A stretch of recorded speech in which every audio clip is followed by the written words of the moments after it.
හොඳයි අද දවසේදීත් අපි සූදානම් බවත් එක්ක විද්‍යාව විෂය ධාරාව පිළිබඳව තොරතුරු කතා කරන්න. ඔබ දන්නවා විශේෂයෙන්ම මේ අද දවසේ අපි කතා කරන කාරණාව ඉතා වැදගත්.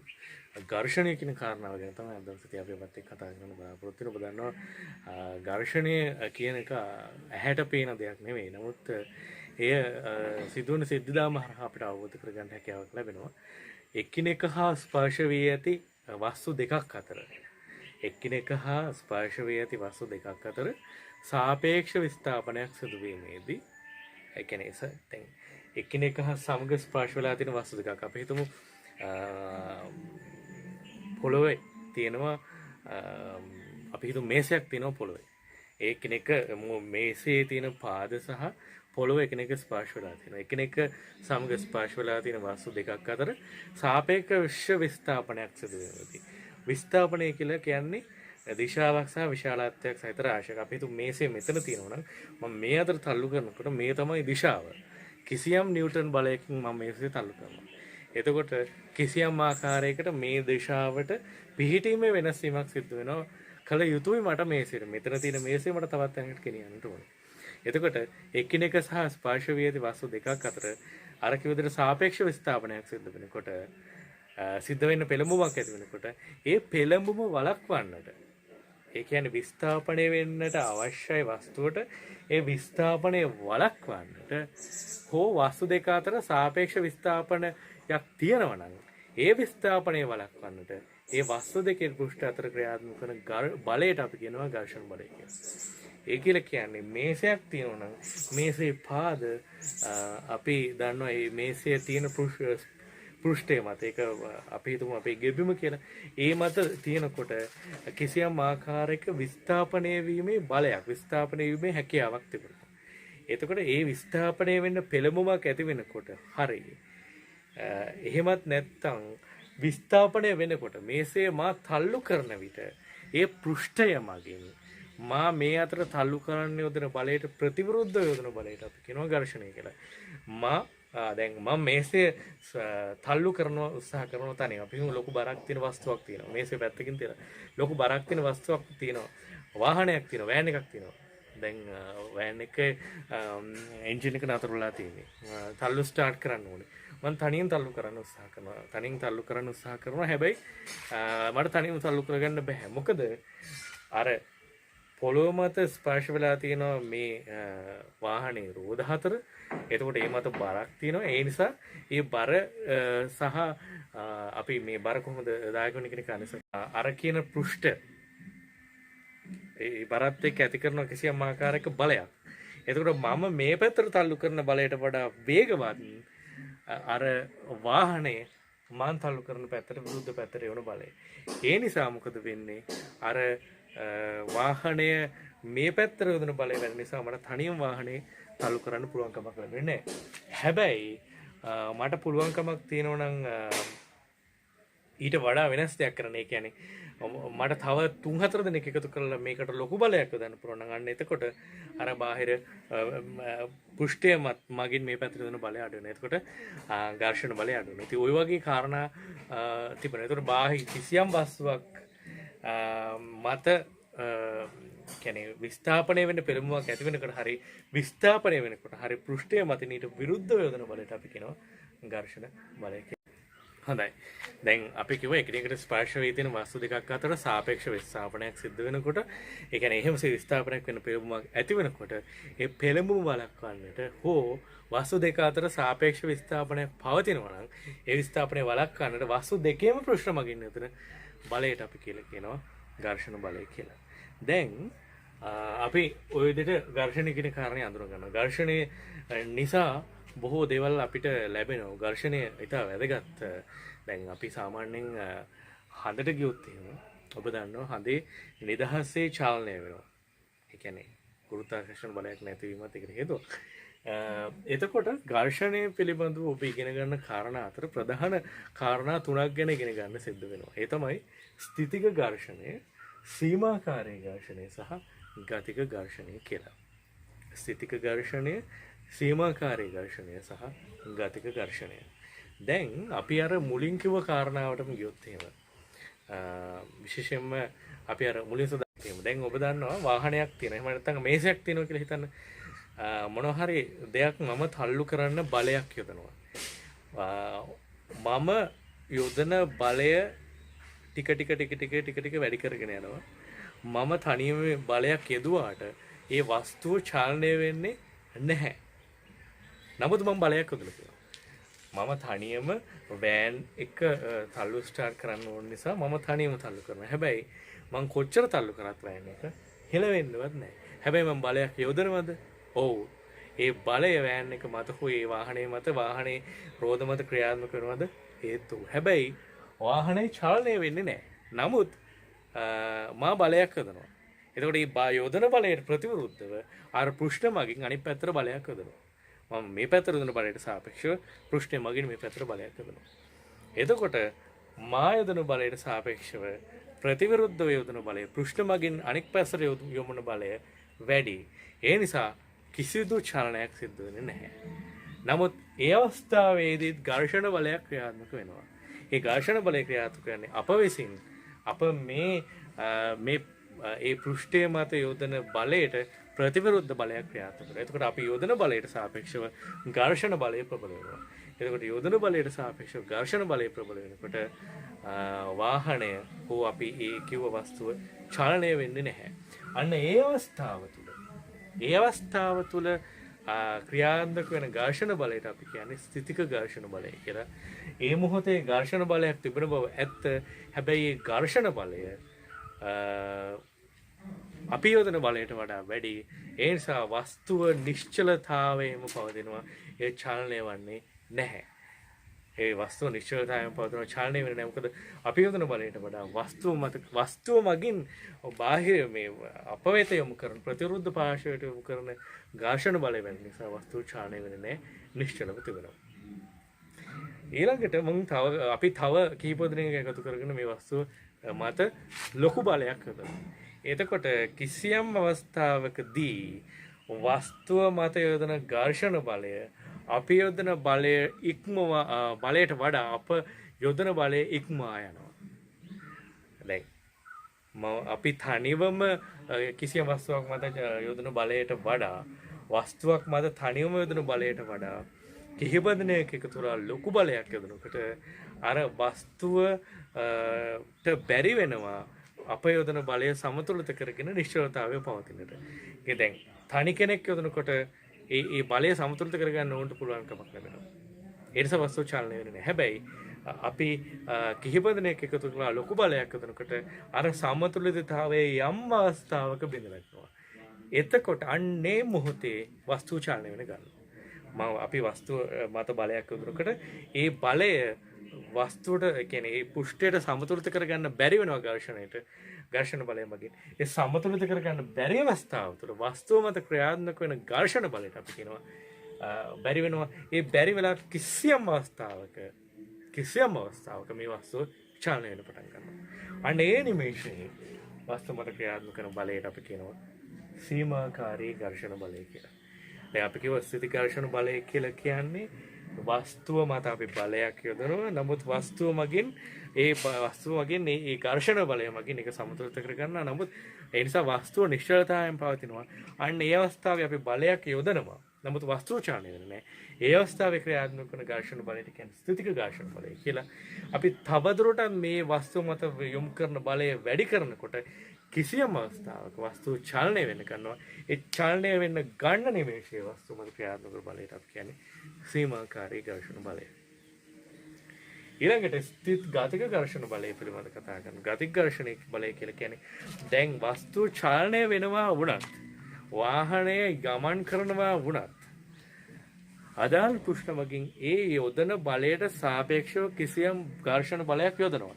ඒ ඝර්ෂණ බලයට සාපේක්ෂව අපි යොදන බලය වැඩි නිසා අදාළ වස්තුව චලනය වන බව ඇත්ත. හැබැයි ඒත් චලනය වන වස්තුව මත අදාළ පෘෂ්ඨ වලින් කිසියම් ආකාරයක ඝර්ෂණ බලයක් ක්‍රියාත්මක වෙනවා. චලනය වන මොහොතේ අදාළ පෘෂ්ඨ මගින් වස්තුව මත යොදන ඝර්ෂණ බලයට අපි කියනවා ගතික ඝර්ෂණ බලය කියලා. අපි නැවත හඳුනගත්තොත් එහෙම ස්ථිතික ඝර්ෂණ බලය කියලා කියන්නේ අපේ පෘෂ්ඨයක් මත බලයක් යොදනවා. හැබැයි ওই වස්තුව චලනය වෙන්නේ නැහැ. චලනය වෙන්නේ නැත්නම් මොකද අපි යොදන බලයට වඩා ඝර්ෂණ බලය වැඩි. අන්නේ අවස්ථාව තුළ වස්තුව මත ක්‍රියාත්මක වන ඝර්ෂණ බලයට කියන්නේ ස්ථිතික ඝර්ෂණ බලය කියලා. ඊට පස්සේ වස්තුවක් මත අපි යොදන බලය තවදුරටත් වැඩි කරගෙන යනකොට කිසියම් මොහොතක වස්තුව චලනය වෙන්න පටන් ගන්නවා. අන්නේ නිමේෂයේ වස්තුව මත ඇතිවන ඝර්ෂණ බලයට කියලා කියන්නේ අනේ නිමේෂයේ වස්තුව මත ඇතිවන ඝර්ෂණ බලයට කියන්නේ සීමාකාරී ඝර්ෂණ බලය කියලා. ඊළඟට තවදුරටත් අපි බලය යොදනකොට කිසියම් ප්‍රවේගයක් ලබාගෙන වස්තුව චලනය වෙනවා. අන්නේ චලනය වන වස්තුවක් මත වුණත් චලනය වන වස්තුවක් වුණත් ඒ පෘෂ්ඨ මත ඇතිවන යම්කිසි ඝර්ෂණ බලයක් ඒකට අපි කියලා කියන්නේ අපි නිව්ටන් නියම පිළිබඳව කතා කරනකොට බාහිර අසමතුලිත බලයක් යෙදෙන තුරු නිශ්චල වස්තුව නිශ්චලතාවයෙන් පවතින අතර චලනය වන වස්තුව ඒකාකාරී ප්‍රවේගයෙන් චලනය වෙනවා. දැන් බාහිර අසමතුලිත බලයක් යෙදෙන්නේ නැත්තම් කියන්නේ බාහිර අසමතුලිත දැන් මේ මේසය මත බාහිර අසමතුලිත බලයක් යෙදෙන්නේ නැත්තම් ඒ මේසේ ඒ විදිහටම තියෙනවා. එතකොට අපි බාහිර බලයක් යොදනවා නම් ඒ වස්තුව නිශ්චලතාවයේ පවතින්නේ නැහැ. ඒ නිශ්චලතාවය බිඳ ගන්නවා. එතකොට අර බාහිර අසමතුලිත බලයක් නැත්නම් ඒ නිශ්චලතාවයේ පවතින්න පුළුවන්. ඒතකොට ඝර්ෂණය කියලා කියන්නේ අපි කිසියම් වස්තුවක් මත බලයක් යොදනකොට ඊට ප්‍රතිවිරුද්ධව ඝර්ෂණ බලයක් යොදනවා. ඒ ඝර්ෂණ බලයට සාපේක්ෂව අපි යොදන බලය වැඩි වෙන අවස්ථාවේදී වස්තුව චලනය වෙන පටන් ගන්නවා. ඊළඟට සාමාන්‍යයෙන් අපි මේ සීමාකාරී ඝර්ෂණ බලය ඝර්ෂණය කියන කාරණාවට බලපාන විවිධ සාධක රාශියක් තිබෙනවා. දැන් අපි ඝර්ෂණය කියන කාරණාව රඳා පවතින ප්‍රධාන කාරණා තුනක් ගැන සාමාන්‍ය පෙළ විද්‍යාව විෂය උදාහරණ ඉගෙන ගන්නවා. මේ කාරණා ඝර්ෂණය පිළිබඳව කතා කරනවා. ඝර්ෂණය රඳා පවතින සාධක තුනක් පිළිබඳව අධ්‍යයනය කරනවා. පළවෙනි එක සීමාකාරී ඝර්ෂණය රඳා පවතින සාධක තුනක් ගැන ඉගෙන ගන්නවා. ඒ උදාහරණ සීමාකාරී ඝර්ෂණය කියලා කියන්නේ කිසියම් වස්තුවක් චලනය වෙන්නට පටන් ගන්න මොහොතේ ඒ මොහොතේ ක්‍රියාත්මක වන ඝර්ෂණ බලය. එතකොට ස්පර්ශ පෘෂ්ඨවල ස්වභාවය. දැන් අපි සුමට පෘෂ්ඨයක් තිබ්බොත් එහෙම ඒ සුමට පෘෂ්ඨය මත තියෙන ඝර්ෂණ බලයත් රළු පෘෂ්ඨයක් මත තියෙන ඝර්ෂණ බලයත් පිළිබඳව සංසන්දනාත්මක බලමු. දැන් අපි දන්නවා අපේ සපත්තු තියෙනවා. සපත්තුව ගත්ත අලුත සපත්තුවේ කට්ට හොඳට තියෙනවා. හැබැයි කාලයක් ගත වෙනකොට සපත්තු අඩිය ගෙවිලා අර කට්ටවල ස්වභාවය අඩු වෙලා යනවා. ඒ කට්ටවල ඇලි වල තියෙන ගැඹුර මේවා අඩු වෙලා යනවා. සමහරවිට කට්ට නැති නිකන් ෆ්ලැට් වගේ තත්යකට කාලයක් ගතවෙද්දී පත් වෙනවා. දැන් ඔබ හිතන්න ඔබ කන්දක් නගින්න යනවා. මේ කන්දක් නගින්න යනකොට අර කට්ට තියෙන එකක් පාවිච්චි කරොත් අපිට ලේසි වෙන්නේ. කට්ට නැති රළු පෘෂ්ඨයක් පාවිච්චි කරොත් අපිට ලේසි වෙන්නේ. මේ කන්ද නගින්න. හරිම පහසුයි කට්ට තියෙනවා අපිට මේ කන්ද නගින්නට ලේසි. මොකද අර පෘෂ්ඨයක තියෙන රළු භාවය වැඩි වෙන්නේ grip එක. එහෙම නැත්නම් අර පෘෂ්ඨයත් සමග බැඳෙන ප්‍රමාණය වැඩි වෙනවා. ඒ බැඳෙන බව වැඩි වෙනකොට ඝර්ෂණ බලය වැඩි වෙනවා. ඒ නිසා අපි දැන් කකුලේ දැන් සපත්තුව මගින් පොළොව මත යොදන බලය මේ වැඩි වෙනකොට ඒ පෘෂ්ඨ දෙක අතර ඝර්ෂණ බලය වැඩි වෙනවා. ඒ නිසා ටයර් වල දැන් අර වාහනයක ටයර් එකේ කට්ට රළු බව වැඩි වෙනකොට අපිට හොඳට බ්‍රේක් පාවිච්චි කරන්න පුළුවන් ලිස්සන්නේ නැහැ. හැබැයි රළු බව අඩු වෙනකොට කට්ටවල ඒ පෘෂ්ඨයේ රළු බව අඩු වෙන ඝර්ෂණ බලය අඩු වෙනවා. බ්‍රේක් ගියොත් අපි ලිස්සලා ගිහලා වැඩෙන්න පුළුවන්. ඒ නිසා පළවෙනි කාරණාව ස්පර්ශ පෘෂ්ඨවල ස්වභාවය පිළිබඳව කතා කරනකොට ස්පර්ශ පෘෂ්ඨයේ ඝනකම් භාවය වැඩි වෙනකොට ඒකේ රළු භාවය වැඩි වෙනකොට ඝර්ෂණ බලයත් ඉබේම වැඩි වෙනවා. ස්පර්ශ පෘෂ්ඨයේ සිනිඳු වෙනකොට අපි පෘෂ්ඨ දෙක අතර අභිලම්බ ප්‍රතික්‍රියාව. ඒ කියන්නේ මොකක්ද? දැන් ඔබට ලී කුට්ටියක් තියෙනවා. තන ලී කුට්ටියක් තියෙනවා. අපි ඒ ලී කුට්ටියට නිව්ටන් බැලන්ස් එකක් අර විද්‍යාගාරයේ තියෙන නිව්ටන් තුලාව නිව්ටන් තරාදියක් එහෙම නැත්නම් නිව්ටන් බැලන්ස් එකක් හයි කරලා අපි මෙහෙම අර ලී කුට්ටිය තියෙනවා. ඒක නිව්ටන් බැලන්ස් එකක් හයි කරලා මෙහෙම හිමීට නිව්ටන් බැලන්ස් එක මේ පැත්තට අයිනවා. එතකොට වස්තුව චලනය වෙනකොට මේක ඇදෙන්න ගන්න වෙලාවේ නිව්ටන් අගයම අයිනවා. ඊට පස්සේ මේ ලී කුට්ටිය මත තවත් ලී කුට්ටියක් තියෙනවා. ඊට පස්සේ මේ දෙකම එකට සම්බන්ධ කරලා ආයෙමත් මෙහෙම ඇදලා චලනය වෙන්න ගන්න වෙලාවේ තිබෙන ඒ වෙලාවේ වෙන නිව්ටන්ගේ මම ගන්නවා. ආයි මේකට තවත් එකක් තියෙනවා. එතකොට මේ මත ලී කොට්ටි තුනක් තියලා ඒ දෙක එක පැත්තකින් සම්බන්ධ කළා දෙනවා. දැන් මේ අවස්ථාවල සීමාකාරී ඝර්ෂණ බල. එහෙම නැත්නම් මේ ලී කුට්ටිය චලනය වෙන්න පටන් ගන්න වෙලාවේ තියෙන නිව්ටන් අගේ මැන්නොත් එහෙම කොයික වැඩි වේවිද?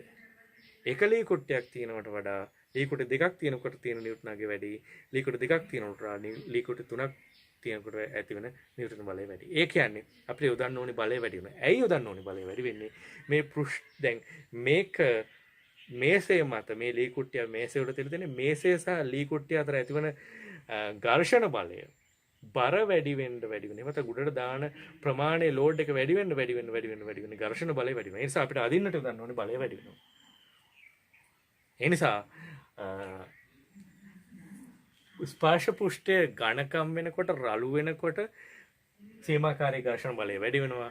ඊළඟට ස්පර්ශ පෘෂ්ඨයේ මත වෙන අභිලම්බ ප්‍රතික්‍රියාව. ඒ කියන්නේ මේ ලී කුට්ටි එක තියලා බර වැඩි වෙනකොට මේ ඇති වෙන අභිලම්බ ප්‍රතික්‍රියාව නිසා ඒ බර වැඩි වෙන්න අභිලම්බ ප්‍රතික්‍රියාව වැඩි වෙන්න ඒක රේඛීය ඇති වෙන අභිලම්බ ප්‍රතික්‍රියාව වැඩි වෙන්න ඝර්ෂණ බලයත් වැඩි වෙනවා. ඊළඟට සාමාන්‍යයෙන් පෘෂ්ඨ වර්ගඵලය. දැන් අපි ප්‍රතික්‍රියාවක ශීඝ්‍රතාව ගැන කතා කරනකොට ප්‍රතික්‍රියාවක් ගැන අපි කතා කරනවා. දැන් ප්‍රතික්‍රියකවල තියෙන පෘෂ්ඨීය ක්ෂේත්‍රඵලය, ඒ කියන්නේ වර්ගඵලය වැඩි වෙනකොට ප්‍රතික්‍රියාවක් සිද්ධ වන වේගය වැඩි වෙනවා. ඒ කියන්නේ දැන් හිතන්න දැන් අපි ගන්නවා මැග්නීසියම් කියලා. මැග්නීසියම් කොටසක් අරගෙන ඒ රෝලම දානවා අම්ල ද්‍රාවණයකට. එතකොට හයිඩ්‍රජන් පිටවන වේගය මයිනවා. ඊට පස්සේ ඒවා කොටස් කරලා දානවා. එතකොට හයිඩ්‍රජන් වායුව පිටවන වේගය වැඩි වෙන්නේ, ඒ කියන්නේ ප්‍රතික්‍රියා ශීඝ්‍රතාව වැඩි වෙන්නේ අර කැබලි කරලා දානකොට. මොකද මේ වටේට ස්පර්ශ වෙන පෘෂ්ඨීය ක්ෂේත්‍රඵලය වැඩි වෙන නිසා. ඒ විදිහමයි දැන් කෑම ගන්න එක උනත් අපි ආහාර ගන්න එක ගැන කතා කරන්නේ කෑම විකා ගිලනකොට ඒවා ජීර්ණ වෙන වේගය නොවිකා ගිලනවට වඩා වැඩි. මොකද මේ ආහාරයේ ආහාරයේ වටේටම අම්ල ගැටෙනවා. ඒ නිසා ප්‍රතික්‍රියා ශීඝ්‍රතාව වැඩි වෙනවා. නමුත් දැන් ඝර්ෂණය ගැන කතා කරොත් එහෙනම් ගොඩාක් අය හිතනවා එහෙම ප්‍රතික්‍රියා ශීඝ්‍රතාව වැඩි වෙනවා නම් එහෙමනම් පෘෂ්ඨීය වර්ගඵලය වැඩි වෙනකොටත් ඝර්ෂණය වැඩි වෙනවා ඇති කියලා. හැබැයි එතනදී ඔබ වැරදි වෙනවා. මොකද වර්ගඵලය සමග පෘෂ්ඨීය වර්ගඵලය සමග ඝර්ෂණයේ සම්බන්ධතාවක් නැහැ. ඔබ ලී කුට්ටියක් අරගෙන කොයි පැත්ත තියලා ඒ කියන්නේ එතකොට එහි ස්කන්ධ එකයිනේ. එතකොට ලී කුට්ටියක් අරගෙන කොයි පැත්ත තියලා නිව්ටන් බැලන්ස් එකක් හයි කරලා, ඒ කියන්නේ අපි තුමු ලී කුට්ටියක් කරගන්නවා එක පෘෂ්ඨයක් මේසෙ මත තියලා නිව්ටන් බැලන්ස් එකෙන් මයින්නවා මේක චලනය වෙන පටන් ගන්න වෙලාවක. ඊළඟට අනිත් පෘෂ්ඨය තියලා බලනවා.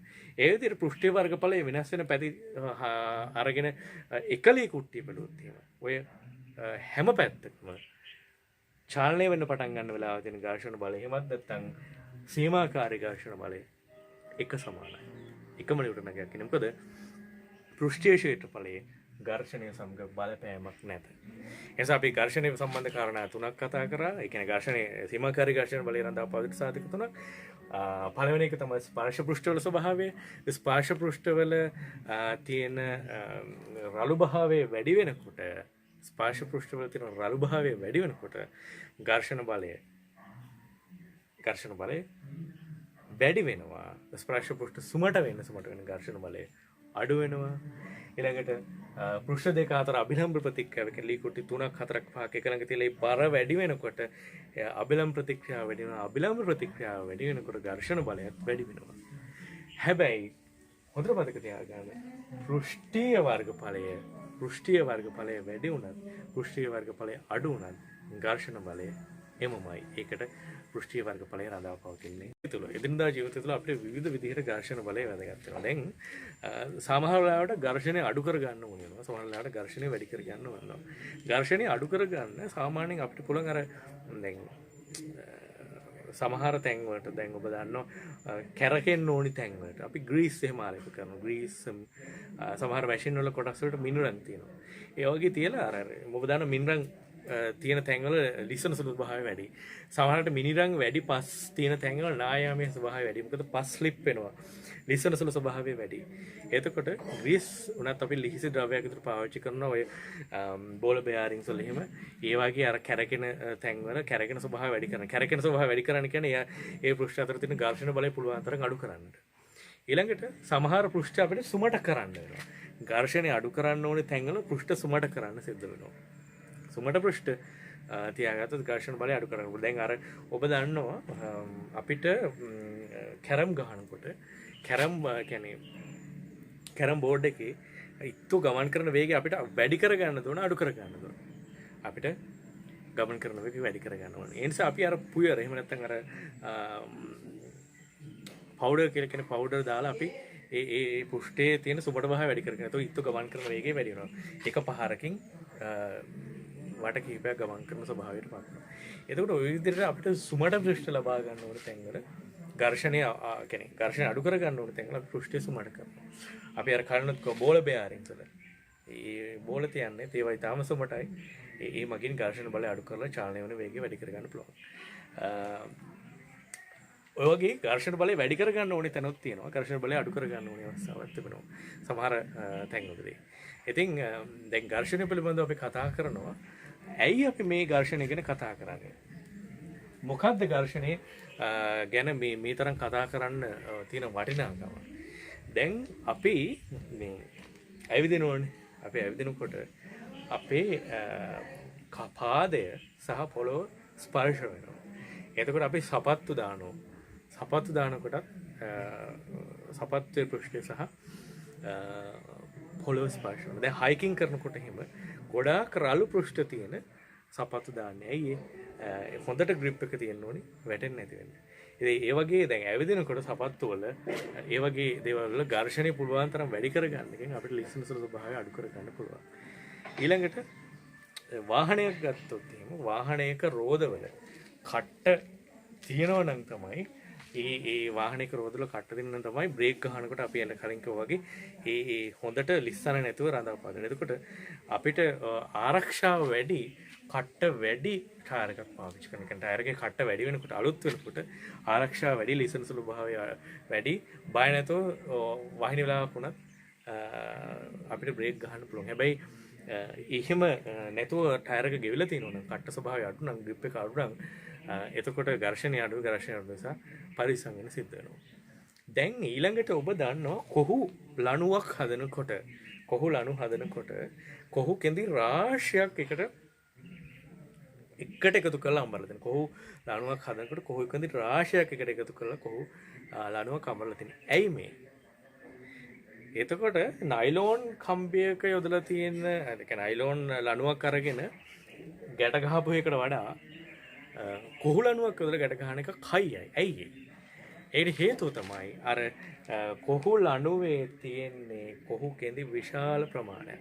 එතකොට මේක ඇදෙනකොට කොහු කෙඳි විශාල ප්‍රමාණයක් තියෙනවා. එතකොට මේවා ගොඩක් තියෙන නිසා මේ එක අතර තියෙන ඝර්ෂණ බලය වැඩි. එතකොට කොහු ලණුවක් කින් යොදන බැම්මක ශක්තිමත් භාවය වැඩි. ඒ නිසා දැන් ඔබ දන්නවා ගහක් වුණත් දැන් අපි දන්නවා ලොකු කොහු ලණුවක් කියන්නේ මේ වගේ මේ ලොකු වැඩ කරන්න පුළුවන්. ලොකු බරක් වුණත් අපිට ඔසවන්න හැකියාවක්. මොකද ඇදෙන්න ඒ අතර තියෙන ඝර්ෂණ බලය ඉතාම වැඩි. ඊළඟට බ්‍රේක් වල දැන් අපි බයිසිකල් එකක් හිතුවොත් බයිසිකල් එකේ අර රිම් එක සහ බ්‍රේක් පාලු මේවා දැන් අපි බ්‍රේක් කලනකොට මේ සිද්ධ වෙන රිම් එක කියන්නේ රෝදේ චලනය වෙනවා. ඒක පාරම අපි බ්‍රේක් එක තියෙනකොට අර චලනය වෙන පෘෂ්ඨය මත බ්‍රේක් පාලු වදිනවා. එතකොට මේ ටයර් එකේ වේගය ටික ටික අඩු වෙනවා. ඇයි අඩු වෙන්නේ? ඝර්ෂණ බලය නිසා. මේ දෙක එකට තද වෙන්න ඝර්ෂණ බලය වැඩි වෙනවා. ඝර්ෂණ බලය වෙලා ආසාරදී නතර කර ගන්න අපිට පුළුවන්.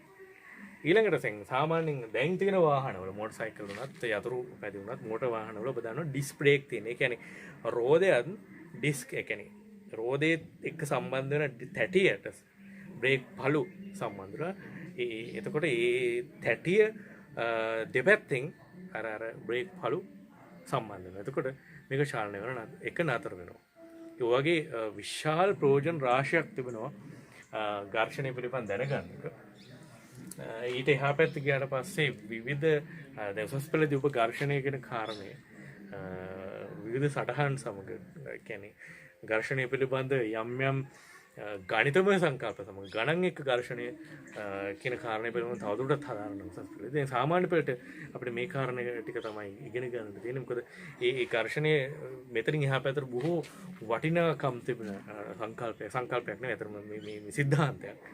ඒ නිසා මේක මෙතනින් නතර වෙන දෙයක් නෙවෙයි. උසස් පෙළ භෞතික විද්‍යාව ඉගෙන ගන්නකොට අපිට මීට වඩා තවත් කාරණාවන් ගණන් එක්ක අඳුර ගන්න පුළුවන්. දැන් අපි කිව්ව කාරණා ටික ගැන නැවත මතක් කරගත්තොත් ඝර්ෂණයක් කියලා කියන්නේ එකිනෙක හා ස්පර්ශ වී ඇති වස්තු දෙකක් අතර සාපේක්ෂ විස්ථාපනයක් සිදු වෙනකොට, ඒ කියන්නේ සාපේක්ෂ විස්ථාපනයක් සිදු වෙන පෙළඹුමක් ඇති වෙනකොට ඒ පෙළඹුම වළක්වන්නට හරි වස්තු දෙක අතර සාපේක්ෂ විස්ථාපනයක් තියෙනවා නම් ඒ විස්ථාපනය වළක්වන්නට හරි ඒ වස්තු දෙකේ පෘෂ්ඨ අතර ක්‍රියාත්මක කරන බල වස්තු දෙකේ පෘෂ්ඨ අතර ක්‍රියාත්මක කරන බලයට අපි කියනවා ඝර්ෂණ බලය කියලා. කියන්නේ කිසියම් පෘෂ්ඨ දෙකක් ස්පර්ශ වෙලා තියෙනකොට ඒක චාලනය වෙන විස්ථාපනය වෙන පෙළඹුමක් ඇති වෙනකොට හරි විස්ථාපනය වෙනකොට හරි වස්තු දෙකේ පෘෂ්ඨ අතර එකිනෙක මත ඇති වෙන බලයට කියනවා ඝර්ෂණය කියලා. ඝර්ෂණය ආකාර තුනයි: ස්ථිතික ඝර්ෂණය, සීමාකාරී ඝර්ෂණය සහ ගතික ඝර්ෂණය. ස්ථිතික ඝර්ෂණය කියන්නේ වස්තුවක් මත අපේ චලනය බලයක් යොදනවා නමුත් වස්තුව චලනය වෙන්නේ නැහැ. ඒත් වස්තුව මත ඒකට හේතුව තමයි අපි යොදන බලයට වඩා වස්තුව ස්පර්ශ වෙලා දෙන පෘෂ්ඨ දෙක මගින් යොදන බලය වැඩි. ඒ අවස්ථාවේ ක්‍රියාත්මක වන ඝර්ෂණ බලයට කියන්නේ ගතික ඝර්ෂණ බලය කියලා. ඊළඟට සීමාකාරී ඝර්ෂණ බලය කියලා කියන්නේ වස්තුවක් චලනය වෙන්න පටන් ගන්න මොහොතේ ක්‍රියාත්මක වෙන ඝර්ෂණ බලයට.